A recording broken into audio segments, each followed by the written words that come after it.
Good morning, guys. So we are going to be continuing with um, some nonfiction research. Yesterday, your job was to listen to the read aloud that I did about Easter Island and the statues there, talk a little bit about what you learned there briefly, and then you were supposed to choose a book of your choice from Epic, from Storia, the ARC bookshelf, and then do some research of your own. So there was a little bit of confusion with that. So I wanted to show you Helen's. I hope she doesn't mind that I'm showing hers because she did a really awesome job.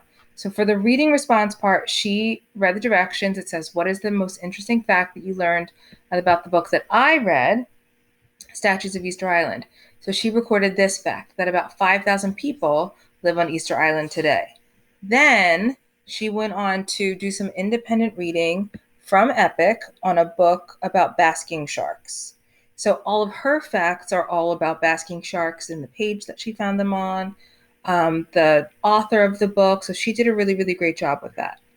So if you did this correctly and you did some research on a new topic, that's the one that I want you to focus on. So Helen would continue researching basking sharks. I would continue researching Easter Island. So I'm going to show you how to do that today because we're going to be doing some internet research.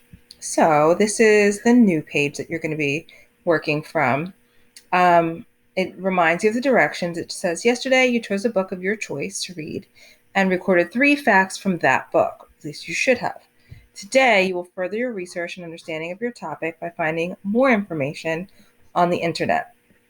So the first thing that I want you to do, just so that we know that we're tying yesterday's work in with today's, I do want you to retype that title, the same author as yesterday and the same place where you found that information.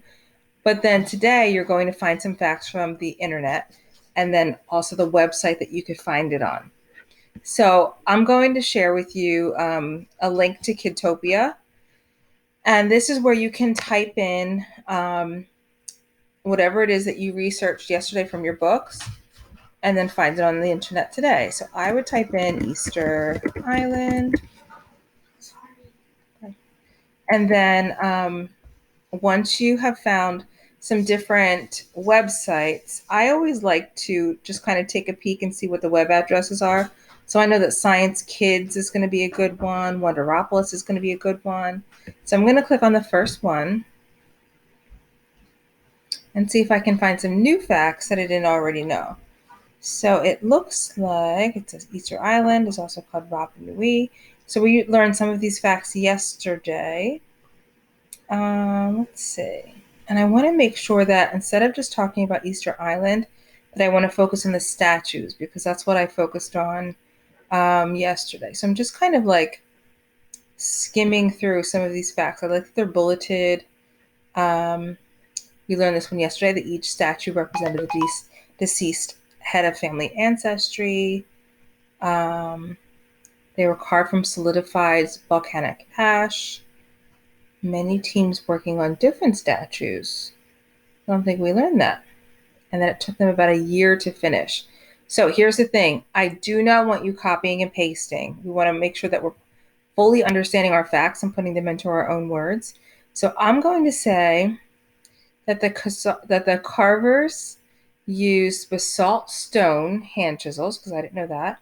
And it took them about 5 to 6 years. It took a team of 5 to 6 men about a year to finish. So I'm going to go back and say, here I'm going to write the carvers used, and always go back. You know what? You can even highlight it just so that, wasn't that one? Yeah. You can even highlight so that it makes it easier for you to find. Always go back if you're not sure, or if you're not sure how to spell something. Used basalt stone hand chisels. Carvers used basalt stone hand chisels, and a team of 5 to 6 men would take about a year to finish one statue. Period. And I'm going to include the website. Remember that the website is not Google. It's not even Kidtopia. It's where you found that information. So whatever page that you're on, you can go up to here to the little address bar, and if you highlight the whole thing, Control C copies that address that you can copy, and then I'm just going to paste it in here by clicking where I want it to go, holding down Control, and then clicking V, and then it puts that website in there. This will allow me to click right here, and it should take me exactly to that fact. You're going to do this 3 times. You can get them from the same website, that's fine. Or if you want to try and look around at other websites to have different sources, that's fine too. Okay, so please make sure you're following directions, because I would love for you to be able to teach your friends. A lot of you seem to enjoy that last time, so I'm hoping we can do that again today. For writing today, you're going to be doing another journal mission that talks about some of the heroes and helpers that have really stepped up.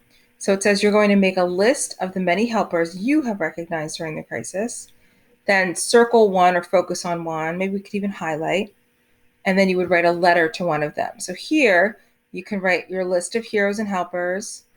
Remember that if you wanted to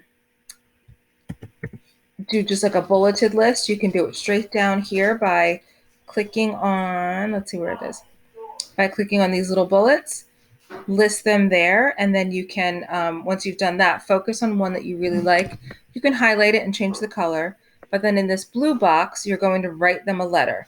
So dear nurses, or dear doctors, or dear mailmen, anything like that, anybody that you want to focus on, and then thank them for the job that they're doing. Okay, can't wait to see your work today.